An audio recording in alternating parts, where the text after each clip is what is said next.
I pulled into the gravel drive thinking about coffee and quiet, the kind of silence that smells like salt and old pine. Instead, I got bass thumping through my kitchen window, and a stranger's SUV angled across my azaleas like it paid the mortgage. Wind off the sound rattled the dock ropes. My stomach did the same. "Hey guys, welcome back to our summer spot." A bright voice chirped from inside, too cheerful, too familiar. I followed it through the screen door. I painted the color of sea glass. A phone on a tripod faced my stove. A ring light reflected in my copper kettle. Kelsey stood where I marinate shrimp, hair in a glossy knot, talking to hundreds of invisible friends, while wooden spoons clacked in a jar I bought with overtime money from the ICU. She saw me. Thumb still on live.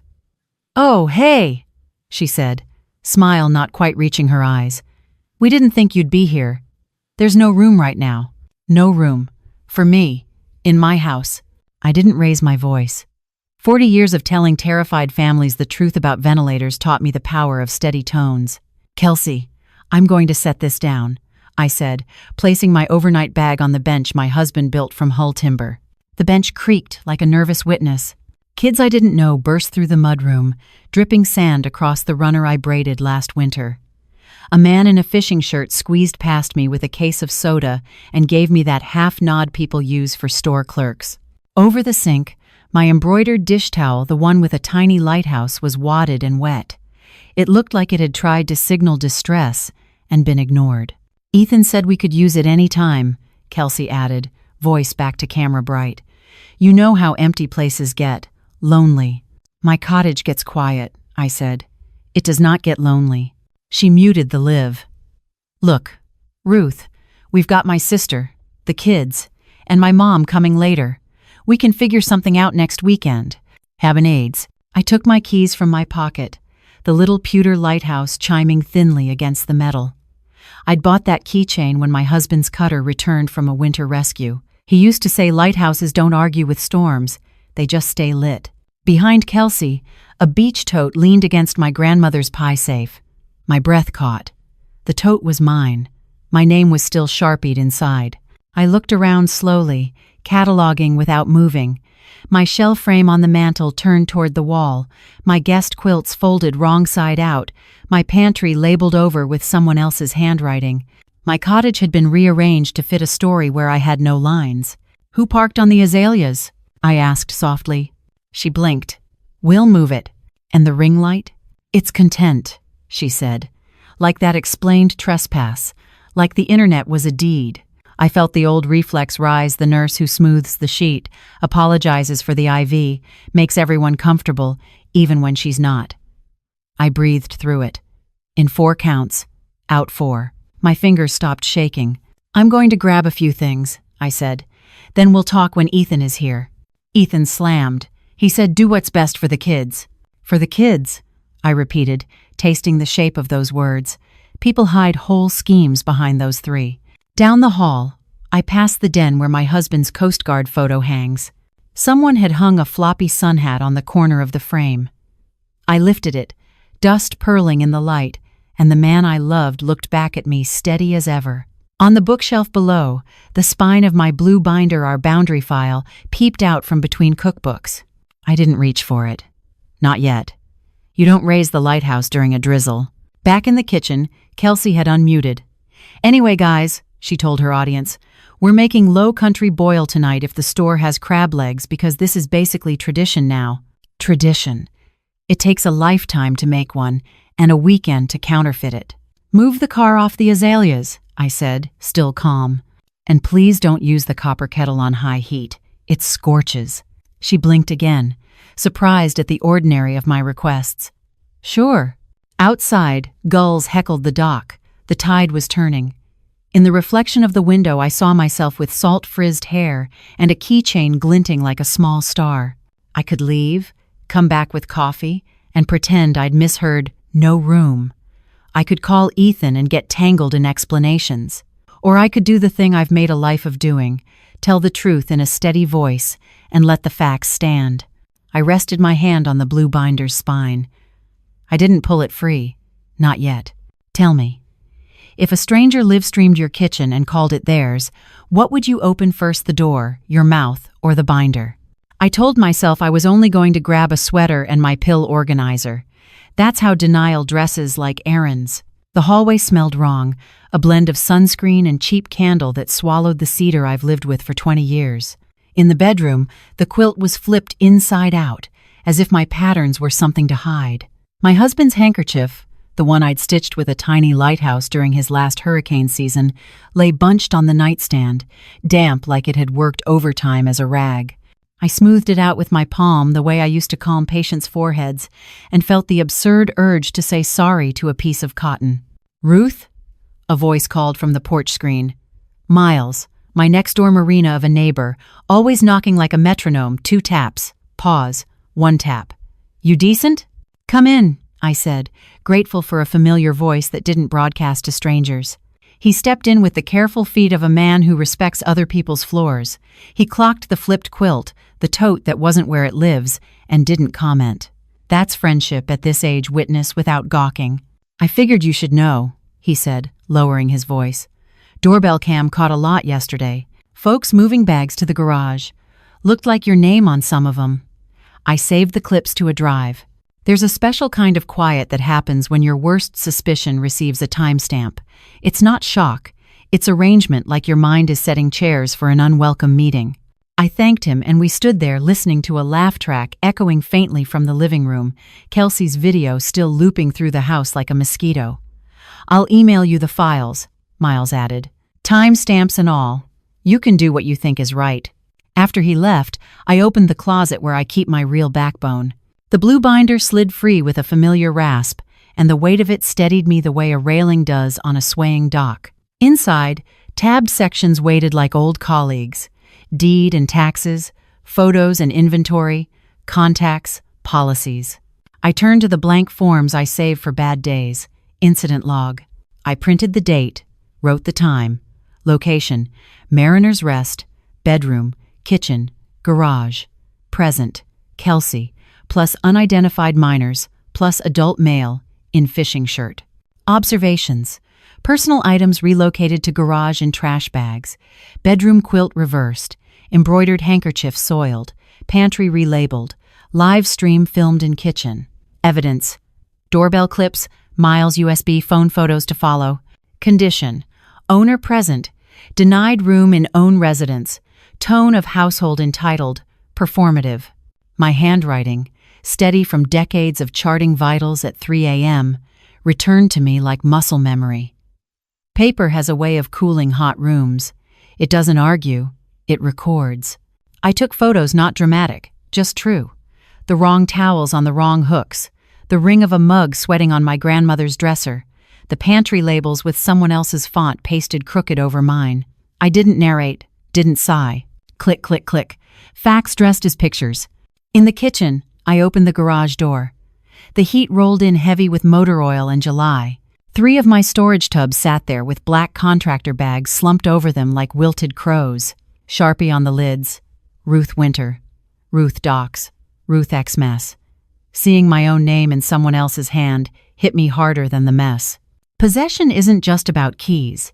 It's about who writes the labels. I logged it. Closed the binder. Put it on the counter where a recipe book might go, because that's what it is for me now, a way to survive the next course. My keychain lighthouse chimed against the marble, a tiny sound under the fan's dull whir. In the reflection of the oven door, I didn't look like a woman picking a fight. I looked like a woman preparing a file. Miles's email pinged my phone. Subject line. Clips for you.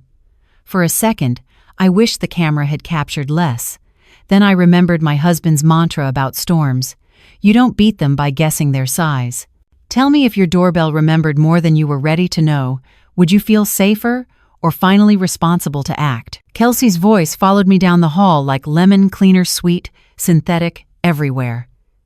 "Ethan said we could use it anytime," she called, as if name-dropping my son worked like a key.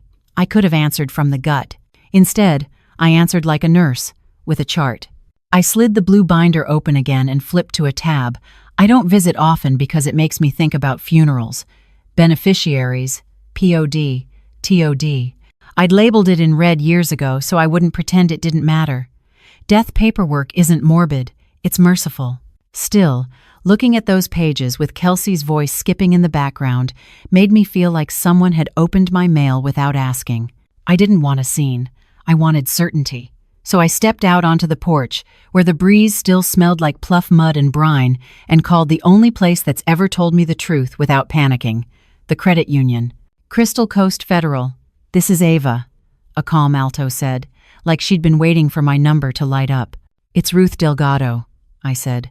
I need to check my accounts, and something else. I don't love what I'm seeing at my house. There was a pause that wasn't silence. It was professionalism tightening its ponytail. Are you safe to talk, Miss Delgado? Yes, on the porch. All right, she said, and I could hear keys rattling on her end. Before we go anywhere, do you remember your verbal password? I did. A word my husband used to mutter when the weather app showed double storms. Redundancies. I spoke it, and a wall came down between my money and anyone not named me. Ava's tone shifted half a shade warmer. Thank you. I'm pulling up recent activity. Okay, purchases look ordinary. I do see a declined attempt 2 days ago to add an authorized user to your primary checking. Same last name as your son's wife. And there was an inquiry last week from a notary service asking whether we accept POA documents by email. We do not, but the question was asked. The porch boards cooled under my bare feet. No one has authority on my accounts but me, I said, every word a small anchor dropping. I know that, she said gently. And now I know you know that. We can place a note of concern on your profile. Bank staff will require in-person verification for changes, even if someone has your numbers. We can also add a second verbal phrase, and I recommend a callback-only rule. We call the number on file yours if any requests come in. Do it, I said. The keychain lighthouse tapped my thigh like a metronome. And Ava, if someone brings you a POA with my name on it, and it doesn't look like me, I want the bank to step back. We always step back, she said. Also, Miss Delgado, this may not be what you're asking, but I want to say it. Banks can confirm facts. We can't settle family. If you need a name for a neutral attorney who deals with older adults and property issues, I have a card on my desk. Please email it, I said. The way she said older adults didn't sound like a label, it sounded like a guardrail. When we hung up, I stared at the marsh grass, bowing and springing. The tide submits, then returns. Inside, a laugh I didn't recognize pinged against my copper kettle.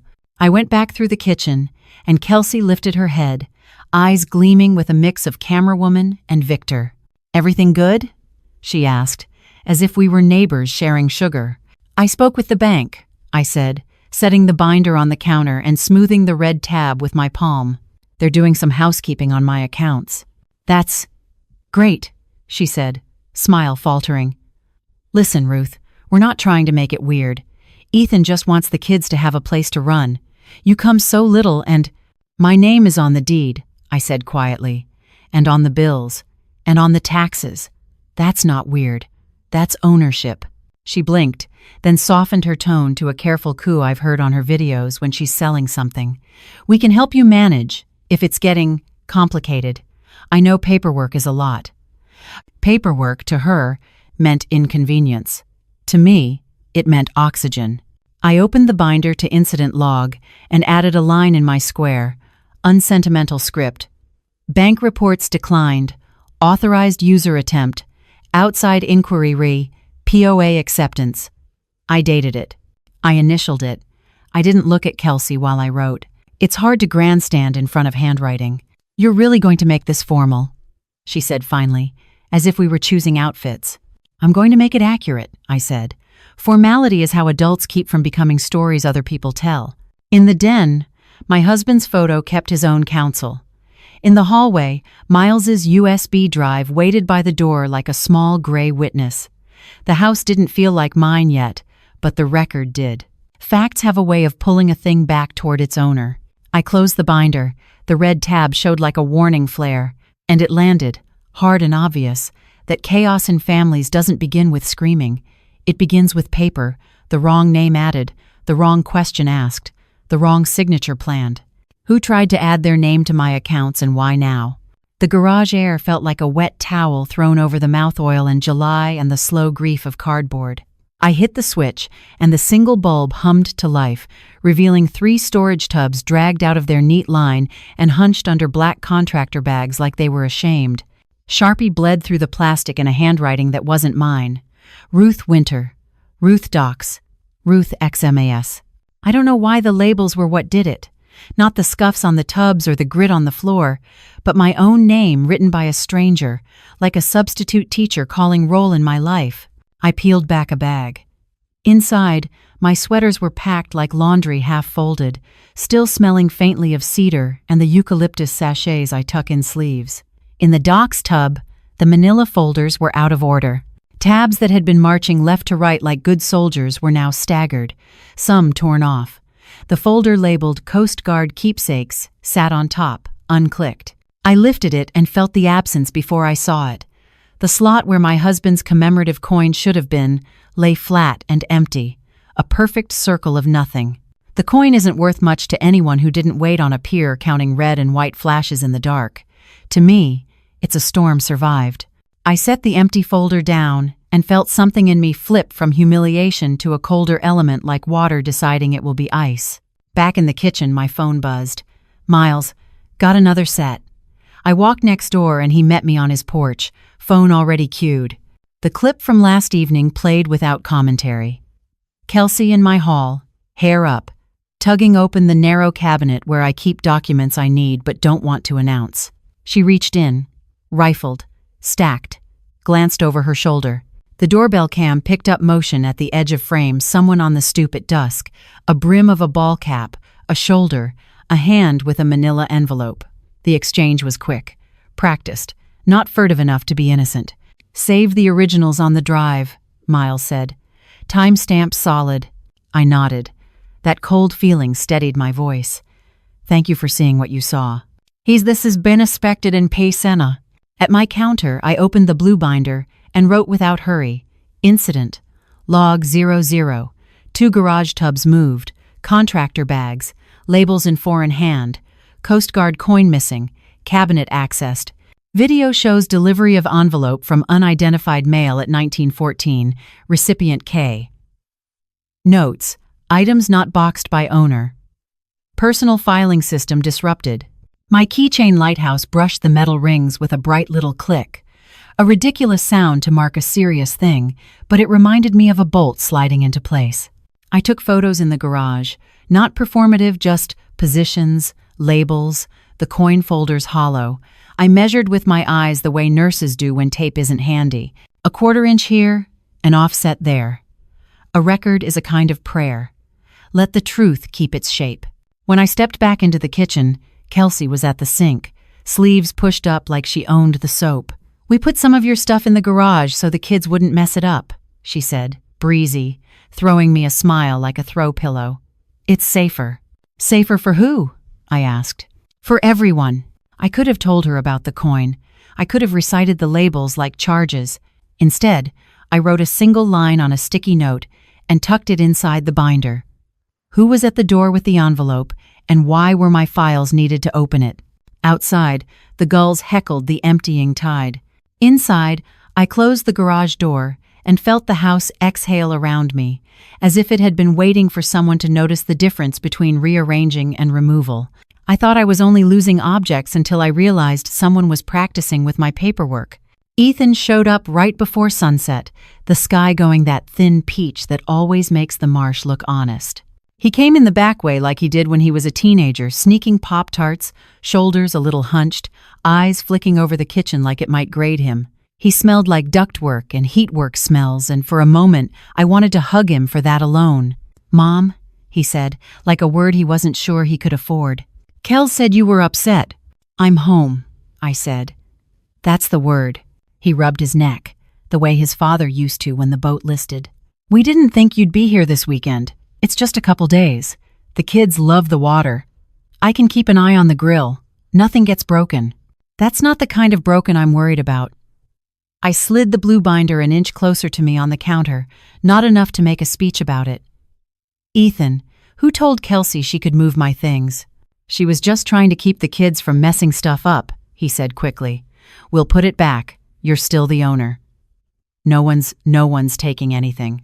Still the owner. He said it like a compliment. My keychain lighthouse knocked lightly against the marble, a tiny bell that only I could hear. Then say it to your wife, I said, out loud. He looked toward the porch where Kelsey's laugh rose and fell like a show he couldn't pause. Tonight's not great, he muttered. We've got my sister over, and her boys are hyped. Then tonight is exactly right. Boundaries are furniture, Ethan. If you don't put them where they go, people trip. He let out a long breath. Okay, I'll talk to her. We'll figure something out. You know I'm just trying to make it easier for everyone. Easier usually means someone else pays the difference, I said, softer than the sentence deserved. I'm not asking you to pick a side. I'm asking you to tell the truth. We ate on the deck because the kitchen felt like other people's hands. I made a salad out of what hadn't been claimed by labels that weren't mine. Ethan grilled with his good boy face on, flipping shrimp carefully like precision could solve category errors. Pastor Eli stopped by with a mason jar of iced tea and the kind of human quiet that makes even mosquitoes reconsider. He asked about my hydrangeas and the new paint on the dock posts. He did not ask why my quilt was inside out or why a ring light had found a home on my stove. After the small talk ran its lap, he looked at my son and asked the only question that mattered. Do you intend your mother harm? Ethan's head snapped up. What? No. Of course not. We just thought the place was lonely when she's not here. I thought... His voice thinned. I thought it would be good for the kids. Good for the kids can't start with untruth, Pastor said, so gently it didn't sound like a rebuke. Good starts with permission. Kelsey breezed in from the yard with a paper plate and a story about a crab leg special at the market. She kissed Ethan's cheek like a signature and sat. When Pastor greeted her, she turned on her company smile and handed him a napkin she'd taken from my grandmother's holder like it belonged to the community. Here's what's going to happen, I said, because waiting for someone else to set your table just means you'll eat late. You have 24 hours to gather your things and return my belongings to the rooms where they live. If tomorrow you can look me in the eye, apologize, and agree in writing that you will not enter this house without my invitation, we will be done. No police, no papers, just grown people correcting themselves. Kelsey's smile dipped, then rallied. That feels harsh. It feels like ownership. It also feels like mercy, and it has a deadline. Ethan stared at the deck boards. We can do that, he said finally. We'll make it right. Pastor Eli stood to go, resting a warm hand on my shoulder for the space of a breath. Peace isn't the absence of conflict, he said, looking at all three of us. It's the presence of clarity. When the dishes were stacked and the gnats had claimed their tax, I sat at the kitchen table with the blue binder open to a blank form labeled Notice to Vacate, Draft. I uncapped my pen and laid it across the line where a signature would go. I did not write. I listened to a house decide if it would be a home again. 24 hours, I told the room, and myself. The lighthouse on my keys chimed against the metal rings one clean, small note. And early the next morning, when I opened the front door expecting humility, I found an envelope addressed to me in a hand that wasn't my son's. The envelope on the mat felt heavier than paper. My name was spelled correctly but written like a stranger trying on my life-curling letters, a flourish I've never used. I carried it to the table, set it beside the blue binder, and slid a butter knife under the flap. Inside, photocopies. Grainy, off-center, the ink a little thirsty. At the top of the first page, in a font that wanted to sound official. Capacity Evaluation Preliminary. Below it, boxes about orientation and memory, checked by someone who has never watched me argue with a pharmacist about dosages or seen me reconcile a bank statement to the penny. There was a second document stamped Draft Property Management for Incapacitated Owner. My name was in the blank labeled Ward. In the margin, in a handwriting I recognized from labels in my pantry, wait for E's signature. I did not throw up. I did not scream. I did what nurses do when the alarms all sing at once. I closed my eyes. I counted to 4, breathing in. I held for 4. I breathed out for 4. I held again. Calm, I told my body. The facts will be loud enough. When I opened my eyes, the room had edges again. I took a photo of the envelope and the two documents, each page alone and then together with the postmark. I slipped them into a plastic sleeve and labeled it with a date that I wrote like a scalpel, precise, unemotional. I flipped to incident log and wrote, "Envelope left at door overnight. Contents photocopy. Capacity evaluation. Draft petition for property management. Margin note indicates dependency on E's signature. No sender indicated. Evidence. Photos. Physical originals filed." My pen made a neat little scratch with every letter. The sound steadied me. People think adrenaline is power. Sometimes, power is a line of tidy handwriting. Out on the porch, gulls heckled like boys in the back row. I looked at the marsh, at the ways the grasses yield without being taken. Then I made 3 calls. First, the bank. "Ava," I said, and she answered like she'd slept at her desk.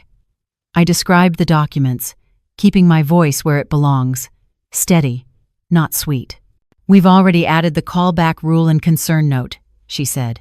"I'll add a second verbal passphrase and mark any incoming POA as hold for in-person verification only. We will not accept scanned or emailed authority.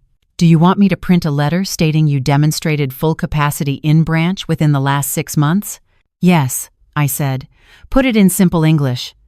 Miss Delgado knows where she is, what she owns, and how to use it." She laughed quietly.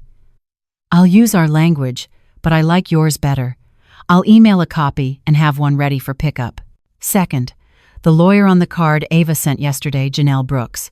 Her assistant answered on the second ring and put me on hold for exactly 1 verse of a song about being unbreakable. When Janelle came on, she didn't waste anyone's time. "Tell me the worst version first," she said. "The worst version," I said, "is a draft that calls me incapacitated, a whispered plan to manage my property, and my son's initial being used like a pry bar." "Okay," she said. "I heard keys, quick and hard. We'll start with a letter asserting your current capacity and ownership, a notice to vacate, and a demand for return of property. We'll request any alleged medical evaluation in full and send preservation notices for all communications. Do you have documentation of the house deed, recent taxes, and any videos of people removing or rearranging your property?" "I have all of that," I said. "And doorbell clips with timestamps?" "Good. Chain of custody matters. Keep originals secure, work off copies. I'll come by this afternoon with a notary and draft papers.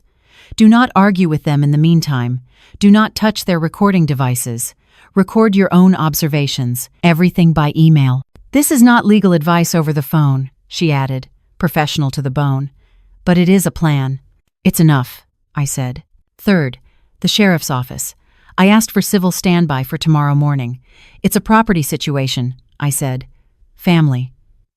There was a pause, the kind that says the dispatcher had a mother too. "We can be there at 10, she said. "Be ready with your documents. We're there to keep the peace." Keep the peace. What a phrase. Like peace is unkempt hair you can just brush smooth. I set the phone down and turned back to the binder. On a blank index card, I wrote a heading, 3C, calm, collect, confirm. Then, below it, the steps like I was writing a recipe I wouldn't forget. Calm, leave the room if needed. Breathe 4, 4, 4, 4. No arguing on someone else's stage. Collect, photograph everything. Keep originals, log names, dates, times, quotes, copy documents, store in sleeves, label with real words, not feelings. Confirm, call the bank, freeze changes, require in-person verification, call an attorney, schedule civil standby, email a summary to self so the day has a record.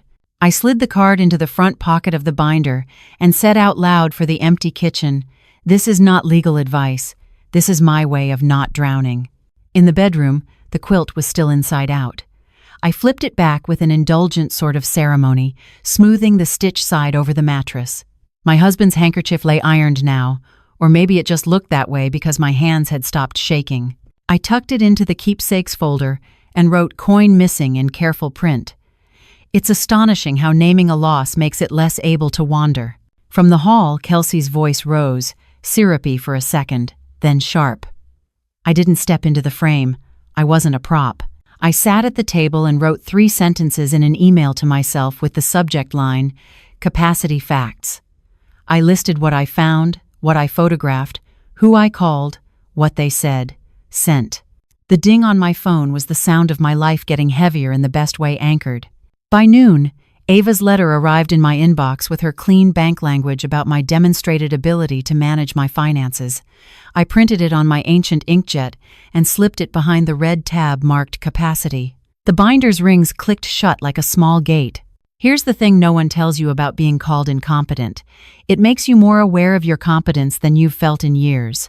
I can reconcile a med pass across 3 shifts. I can read a storm by the angle of the herons.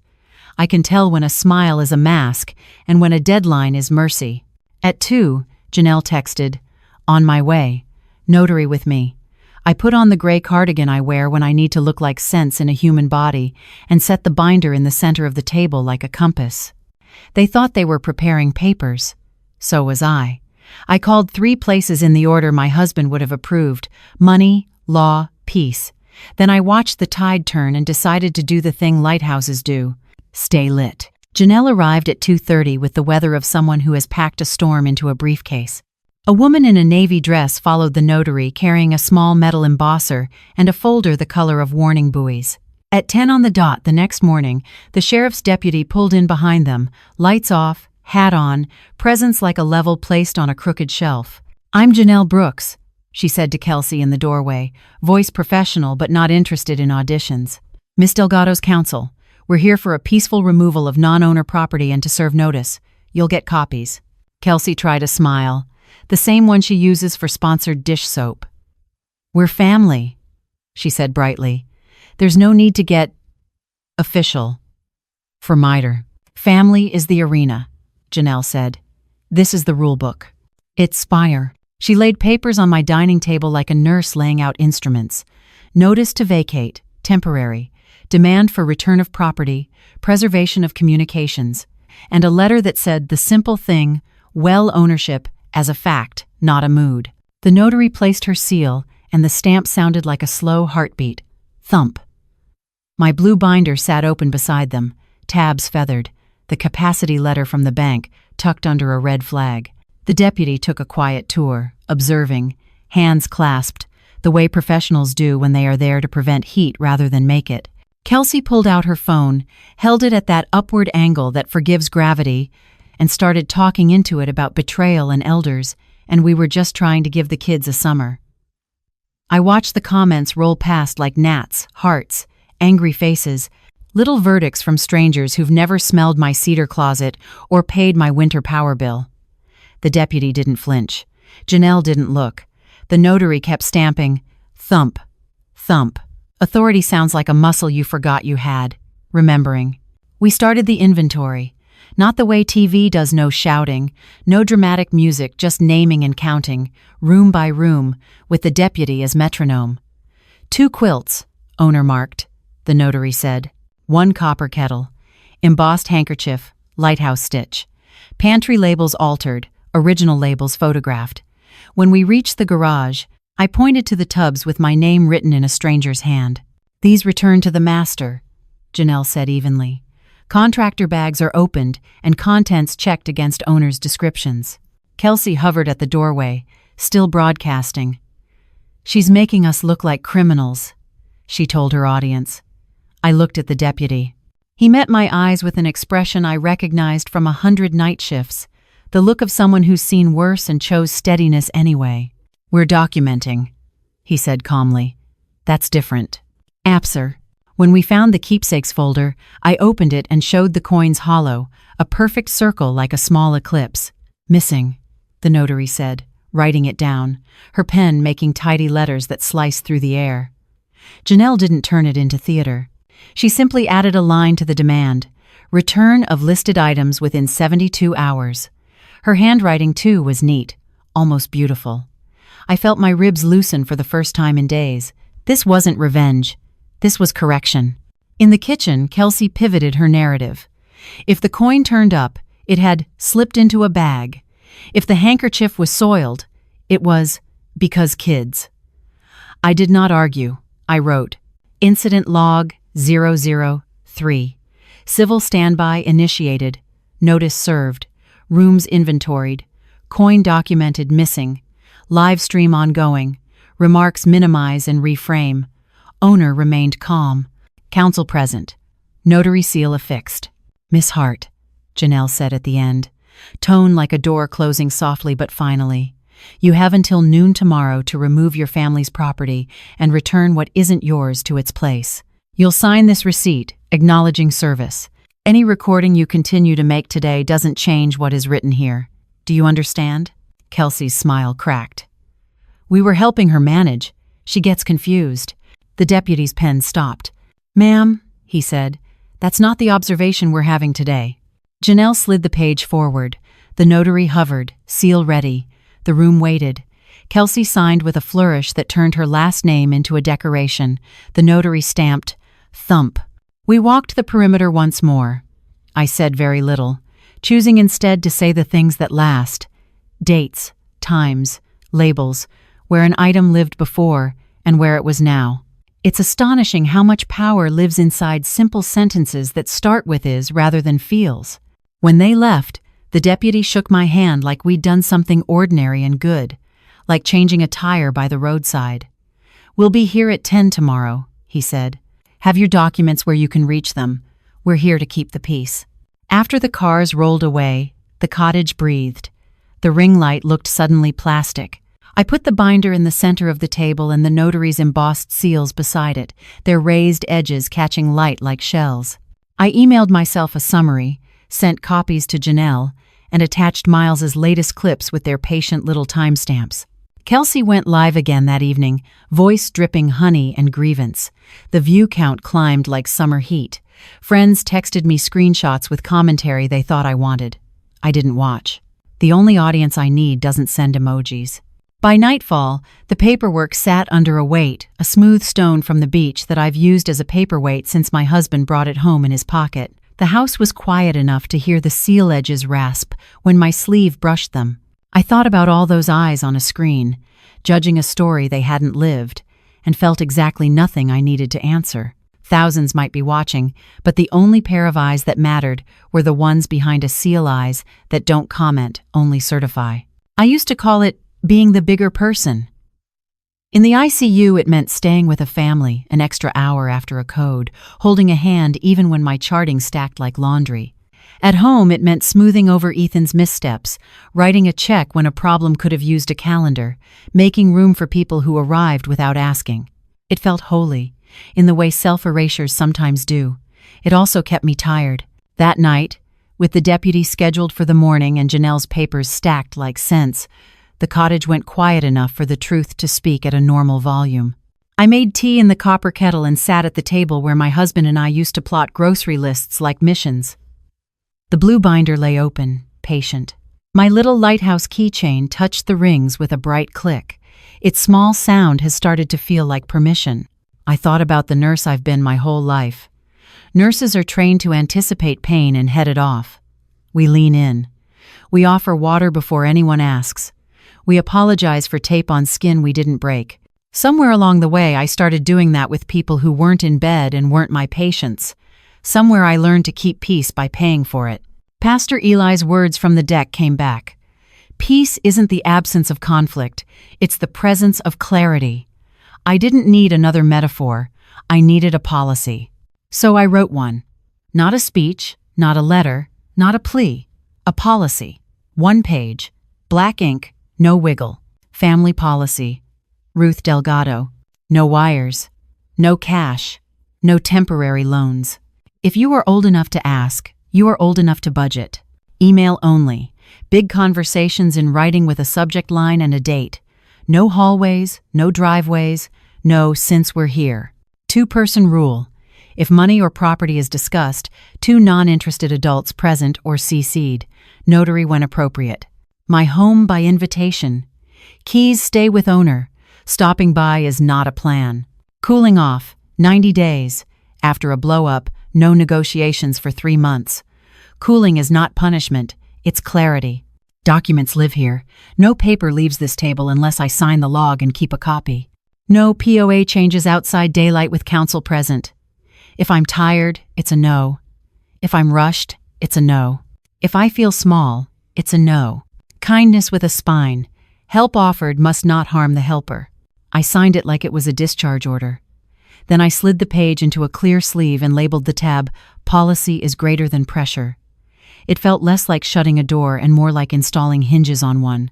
I could hear Kelsey moving around in the guest room we call the chart room because of the old nautical map on the wall. I remembered her laugh that first Christmas, the way she rinsed wine glasses and told me I was such a rock. I don't think she meant to turn me into a shoreline people could grind against. I think I volunteered. I wrote one more line at the bottom of the policy, smaller than the rest because it was for me. Care without consent is control. Not just when someone tries to manage an elder's house. Also when I try to manage other people's discomfort so no one has to face it. I opened a new page in the binder and titled it, "Apologies I Don't Owe." It sounds petty written out, but I needed a place to put old habits. I listed 3. I'm sorry you're disappointed. I'm sorry this is awkward. I'm sorry I'm not available. Then I crossed out the "I'm sorry" in each and left the sentence clean. You're disappointed. This is awkward. I am not available. Facts don't need sugar. By the time I rinsed my cup, the kettle's bottom had etched a pale ring on the stove. I took a cloth and polished it because care isn't my enemy. Chaos is. The policy is the difference. At the bedroom door, I paused, hand on the light switch, and looked at the outline of the binder on the table. I used to think boundaries were a way to keep love out. Tonight they looked like the only way to keep love from drowning. I turned off the light. The cottage settled. The tide hissed its slow yes against the pilings. And for the first time in a week, I fell asleep without rehearsing a speech, because in the morning I wouldn't be asking, I would be enforcing. Tell me, have you ever felt your backbone arrive on paper before it arrived in your voice? Tomorrow, mine would, and a name behind that mysterious envelope would finally step into the light. By 9, the kitchen smelled like decent coffee and fresh paper. Ava's letter came through clean and tidy, the kind of bank language that doesn't try to be pretty because it doesn't have to. It said, in the way banks say things, that I'd recently conducted my own transactions, made clear decisions, answered verification correctly, and that any change to my accounts would require me in person. It also noted the declined attempt to add an authorized user and the inquiry about POA by email. I printed 2 copies. One slid under the red capacity tab in the blue binder. The other went into a fresh sleeve labeled with the date. Receipts don't argue. They don't posture. They sit there and wait for the room to catch up. I texted Miles a thank you and walked next door for the USB he'd promised. He handed it over with the solemnity of a baton pass. There's a short clip you haven't seen, he said, voice low like we were on a dock at night. Different angle from yesterday evening. Face isn't straight on, but there's enough. Back home, I plugged the drive in and watched, my hallway, dim with sunset. Kelsey tugging open the narrow cabinet where I keep documents I need close.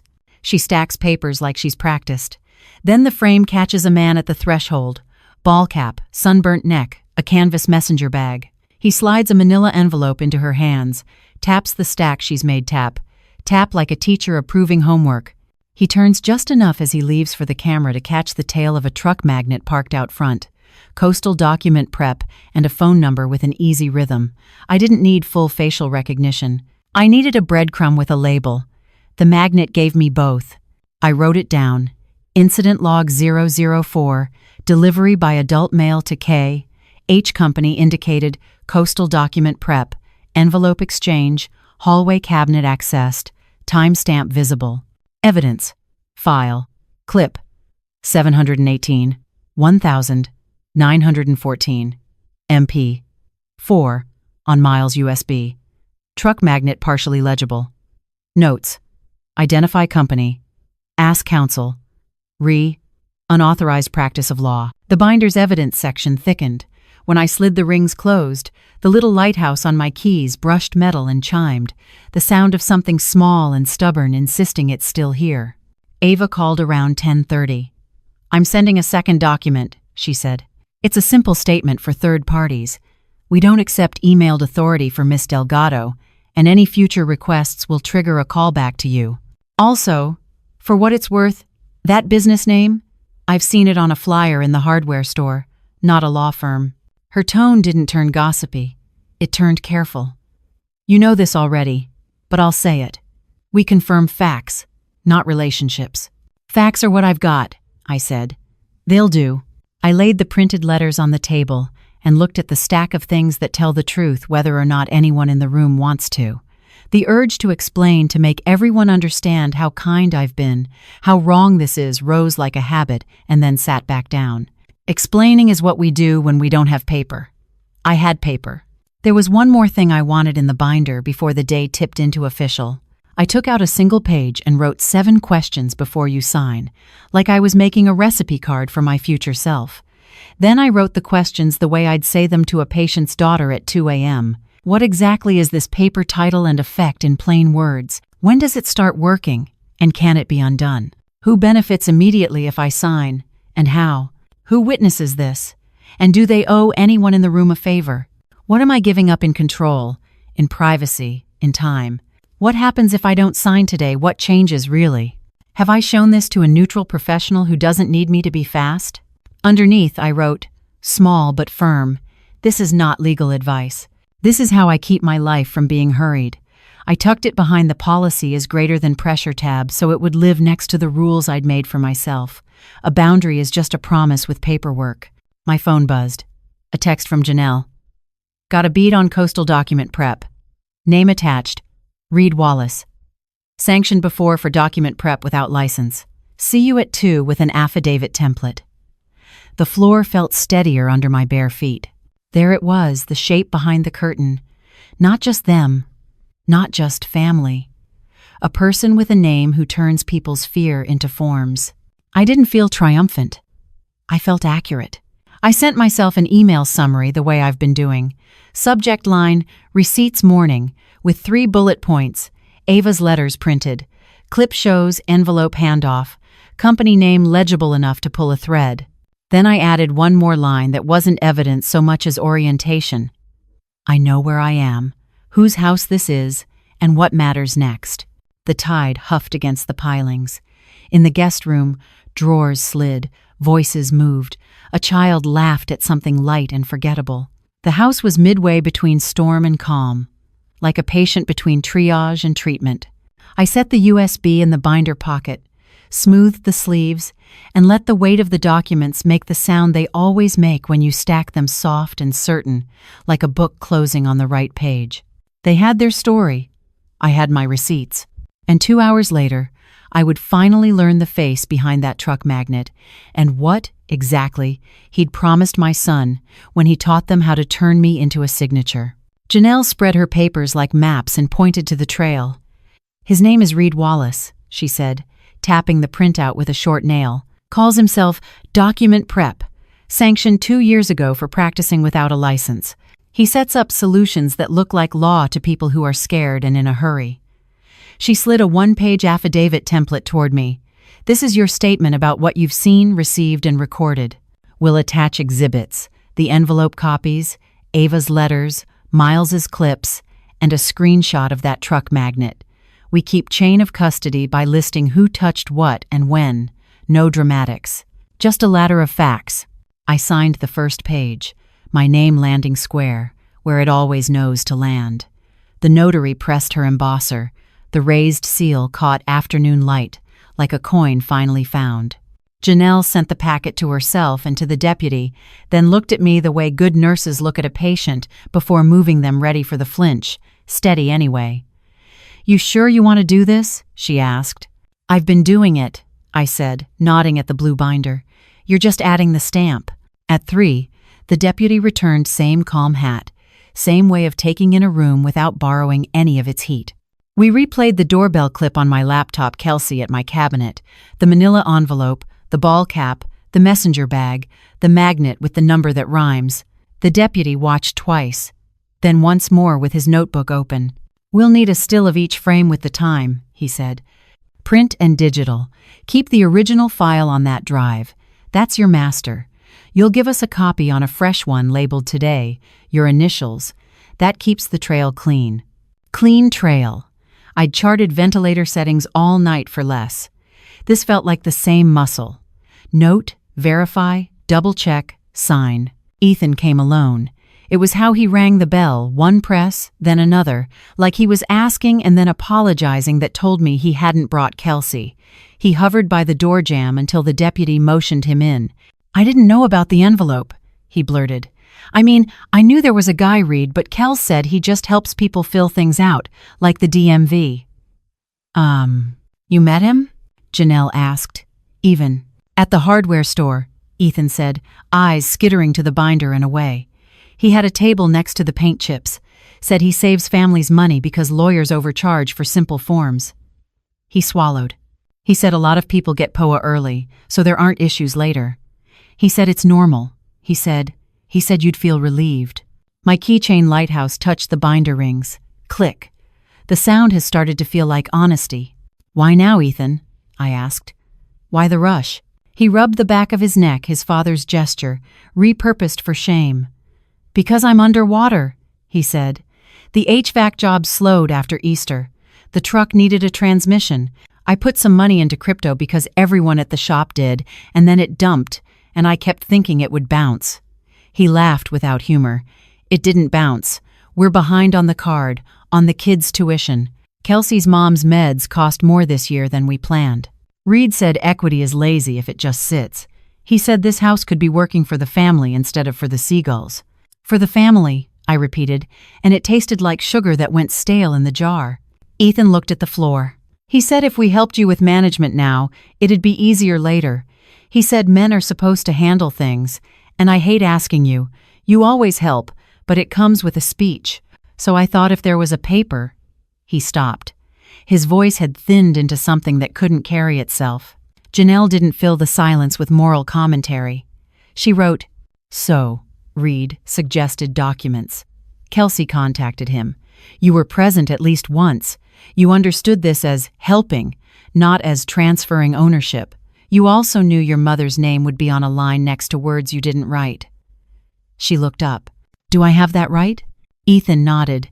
His face was the color a man gets right before he admits a break. "I didn't want it like this," he said to me. "But I also didn't stop it. That's on me." The deputy cleared his throat, not to interrupt, but to place a marker. "Mr. Hart," he said, "we aren't assigning charges in a living room. We're gathering. What matters right now is that we have names, dates, and who handed what to whom." "Receipts don't argue," Janelle said, eyes flicking to my binder with a quick, almost smile. "They just sit there until a judge looks at them." Something in me softened at the exact same time, something else locked into place. I reached for the framed photo on the den shelf our wedding day, my hair shorter and my eyes full of that startled happiness people mistake for certainty. I set the frame beside the binder's open evidence tab and slid it an inch under the plastic sleeve. It looked right there, like memory consenting to be context, not a leash, not a bribe. "Here's what happens next," Janelle said, voice returning to the road. "We send a preservation letter to Reed Wallace and Coastal Document Prep. We report the business to the state bar for unauthorized practice. We reiterate our demand for return of listed items. We maintain civil standby tomorrow while you remove your things. And we do not engage in debates on the internet." She looked at Ethan. "If you want to help your mother today, you can help locate the coin and put her linens back where they live. You can also refrain from signing anything anyone hands you for 72 hours. End of it." Ethan nodded so hard his jaw clenched. "Where does that leave us?" he asked me, meaning something larger than linens. "It leaves you with a repayment plan that doesn't use my house as collateral," I said, and thought of the policy page cooling under its plastic. "It leaves me with my home and you with your pride, if you can find the kind that isn't built on my paperwork." He flinched, but he didn't argue. Progress, in families like ours, sometimes looks like a man deciding not to perform a tantrum. As they packed up to go, the deputy asked me to sign the line, confirming he'd viewed the clips in my presence and received copies labeled with time and date. The notary's seal made that now familiar heartbeat on the margin. Thump. Miles texted to say he'd printed a still of the truck magnet. He'd leave it in my mailbox like a friendly ghost. Before the door closed, Janelle paused. "You're doing this right," she said. "You're not shaming. You're documenting and enforcing. Courts understand that language. I finally understand it too, I said. She smiled for real this time. It shows. After they left, I wrote Incident Log 005. Ethan admission Reed. Debts truck, tuition, crypto. Reed pitch equity should work. Plan preservation letters. Report to bar. Civil standby confirmed. I slid the pen into the binder's spine where it lives now like a rib. I thought that would be the whole shape of the truth for the day scam artist identified. Son unmasked as scared instead of cruel. But that evening, as the light went peach over the marsh and the house fell into the quiet of people packing, a message lit my phone from a number I didn't recognize. The preview line said 3 words that made my mouth go dry.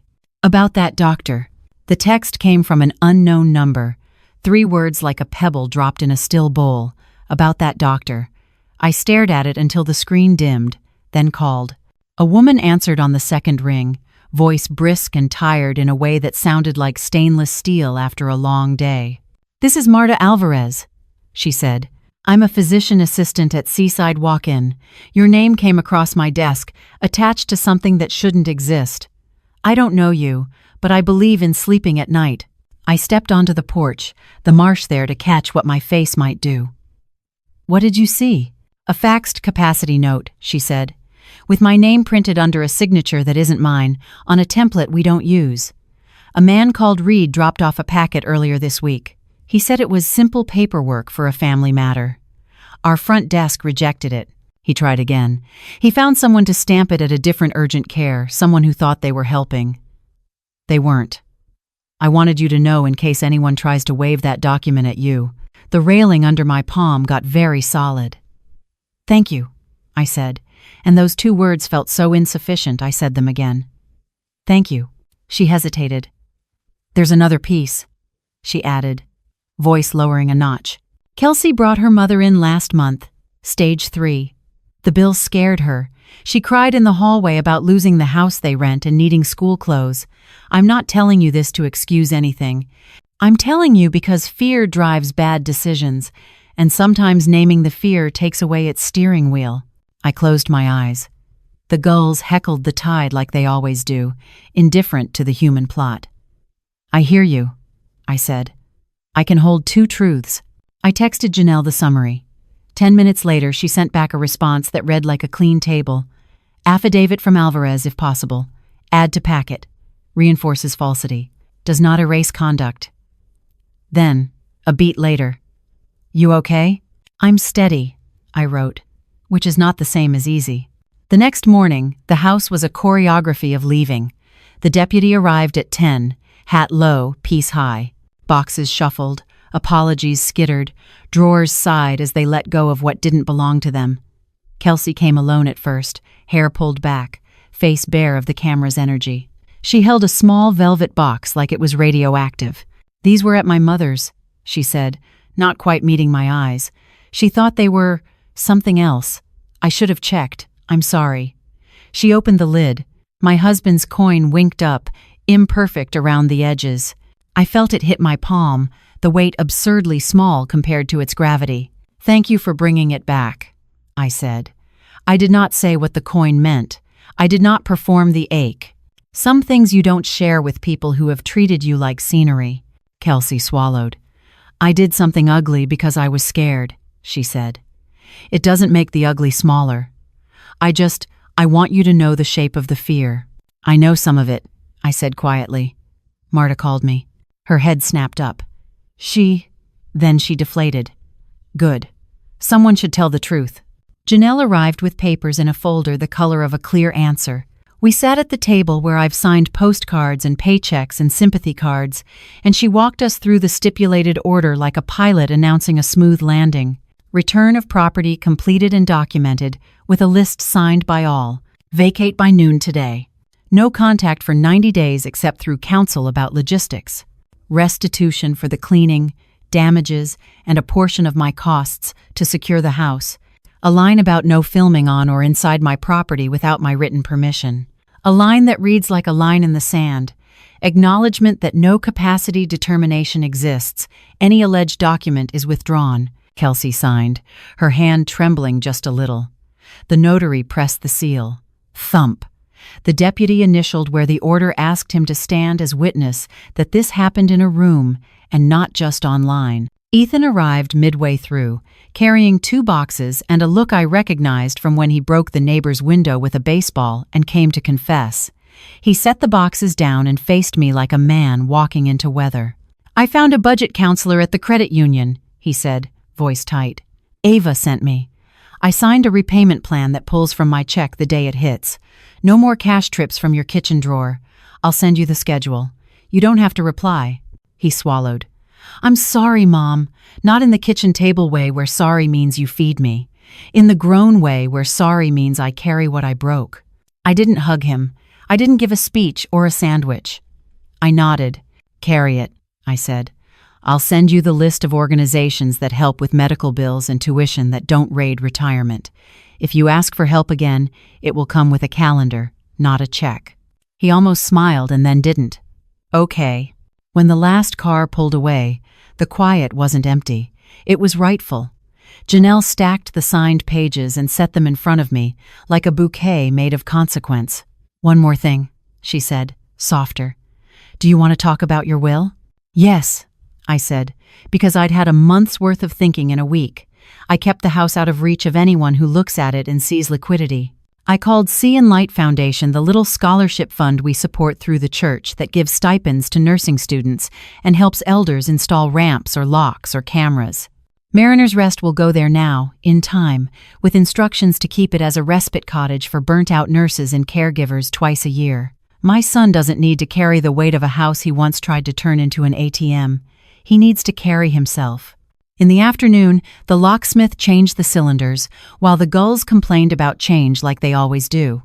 I stood on the porch with my keys curled in my fist and watched him swap out the old shines for new ones.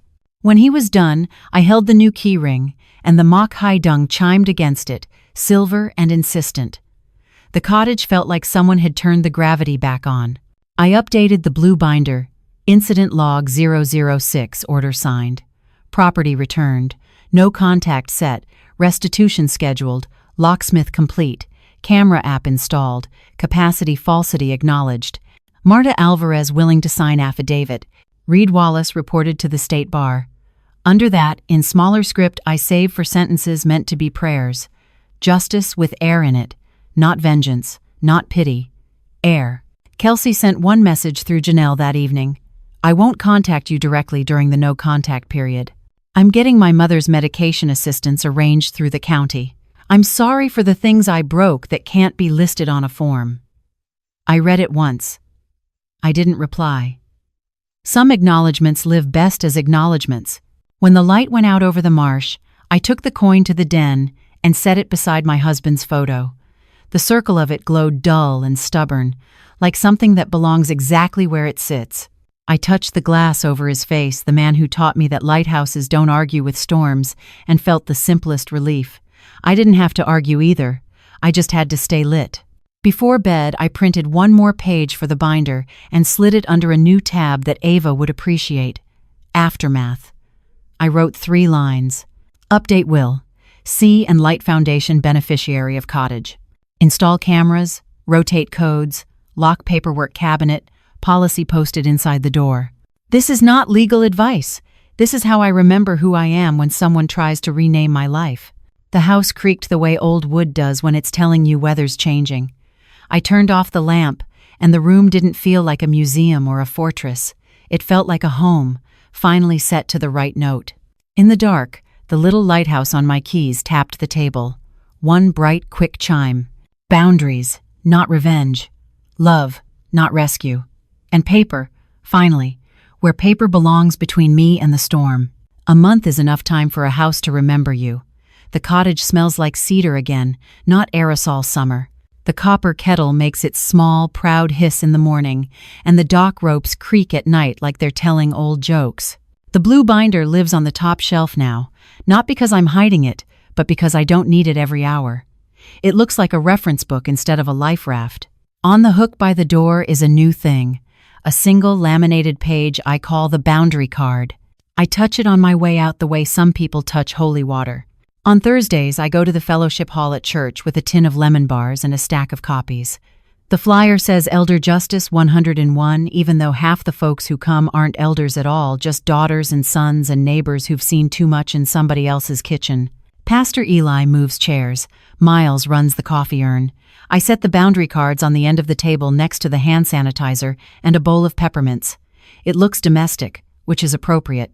Most storms don't start in courthouses. They start in living rooms. I tell them my story without the parts that belong only to my heart. I don't name people. I name behaviors. I explain how paper can be a fence you build before the stampede. I hold up the card and read the line that still tastes like Flint. Kindness with a spine. A woman in scrubs nods so hard her ponytail scrapes her collar. Then I pass out a second page, the one that seemed to grow all by itself after that week when I thought I might drown. Family Incident Log 10 Essentials. I say the disclaimer out loud because it matters. This is not legal advice. This is how I keep from being hurried. And we go through it like a recipe, because recipes are how love becomes repeatable. I show them how my handwriting kept me from apologizing my way out of my own house. Receipts don't argue, I say, and an older man in a denim shirt laughs like a man recognizing an old enemy. We collect emails for anyone who wants the PDFs. I tell them the mantra that kept my pulse slow enough to think: calm, collect, confirm. A blueprint doesn't make storms stop. It makes the house hold. Ava from the credit union comes one week to talk about callback rules and verbal passwords. She stands there in her neat blazer and tells a room full of people with calluses how banks think. I've never seen such relief on such tired faces. When she finishes, 2 men ask for her card like she's passing out lifelines. She is. At home, the cottage carries itself like a person who's been to physical therapy, more sure of its steps, less inclined to sag where people lean too hard. The locksmith installed a deadbolt that closes with a soft, expensive sound. My camera app politely sends me pictures of squirrels who think they're news. Every once in a while I open the binder just to hear the rings click. It's the sound of a bolt sliding home. The Sea and Light Foundation sent a letter last week, the board chair writing in tidy blue ink to say they've created a line item called Mariner's Rest Fund. 2 weekends a year. A nurse who can't remember when she last slept will come stay in my cottage for free. There will be a small basket on the table, tea bags, a grocery card, instructions for the coffee maker, and a note in my handwriting that says, "Sleep until your bones believe you." That's the part of the will that makes my throat tighten. Not who doesn't get the house, but who gets to rest in it. The no contact window is still open, which is to say, shut. Everything practical goes through Janelle. One afternoon she forwards an email from Ethan with a line so plain it wins me. I am carrying what I broke. Attached is a screenshot of his repayment plan and a certificate from a financial class at the credit union. He doesn't ask for anything. He offers dates when the next draft hits, when the high-interest card dies. I send back, through counsel, a single page. Counseling resources for pride that leaks as anger, job training nights at the community college, a list from the county for medication assistance that Kelsey can use for her mother. I don't add a note. Help, yes. Rescue, no. Do I miss my son? I do. Missing and trusting are different verbs. I can hold them both in one body. That's been the strangest mercy of this month, learning that grief and boundaries can sit at the same table without throwing food. Sometimes, late, I take the coin from the shelf and let it sit in my palm. It's not gold. It's brass going soft at the edges. My husband's face in the frame beside it looks like the wind he worked in, steady, amused at the right things. He taught me to read a sky. I taught myself to read a form. We did all right. I walk the dock at dusk and practice sentences I used to avoid. No, that doesn't work for me. Put it in writing. We'll revisit after 90 days. They don't snag in my throat anymore. They feel like passwords I wrote myself. At the next Elder Justice night, a woman in a green cardigan lingers while we stack chairs. She is younger than Ethan by 5 years and has worry carved into the skin between her eyebrows. "Do you ever stop feeling mean?" she asks, small voice. Big shame. "Every day," I say. But mean isn't the word. Clear is. You love people better when you stop letting them use you as their emergency exit. She breathes out like she's just put down a box. We fold the last chair and Pastor turns the lights low, and the hall smells like lemon oil and coffee grounds. Ordinary holiness, the best kind.